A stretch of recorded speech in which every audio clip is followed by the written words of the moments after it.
शासकीय उचित मूल्य दुकान के विक्रेता के द्वारा मृत व्यक्ति मन के चाउर ला फर्जी तरीका ले गबन करे जाथे। दरअसल मामला मुंगेली जिला के लोरमी क्षेत्र के अंतर्गत अवैया ग्राम पंचायत चंदली के शासकीय उचित मूल्य दुकान के है, जिहां विक्रेता के द्वारा पलायन होए और मृत व्यक्ति के चाउर ला गबन करे जाथे, जेकर शिकायत मुंगेली कलेक्टर और जिला खाद्य विभाग में करे जा चुके हैं।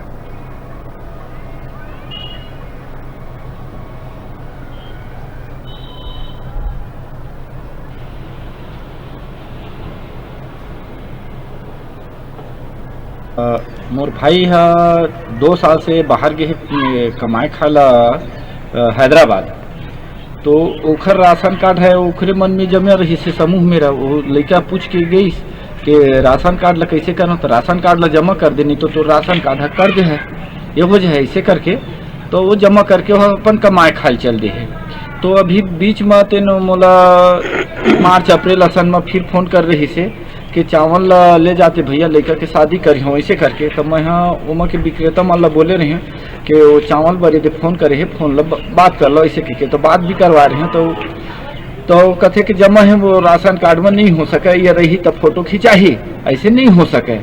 तो ऐसे रहे बाद में 2-3 महीना के बाद में मोला शक हुई, तो मैं कहता देख तो एमा ऑनलाइन वो चावल निकलत है कि जमा है कि नहीं हुआ है आहरण, तो पता चली कि जुलाई के महीना में के ओखर नाम के फोटो खिंचा रही से ओखर चावल आहरण हो रही से। तो मैं कहता मांगे हाँ तो मोला नहीं दे से ओखर भाई जबकि, तो इमन चावल लकाखर फोटो खींच के आहरण करे है, तो देखे हम तो ललित एक फोटो खिंचाए है मोर भाई है। तो जुलाई 2021 जुलाई 2021 जस्ट ओखरे नाम के ऊपर में मोर भाई बहू के नाम के ऊपर में एक व्यक्ति मोर मोहल्ले की है गोफेलाल है, 1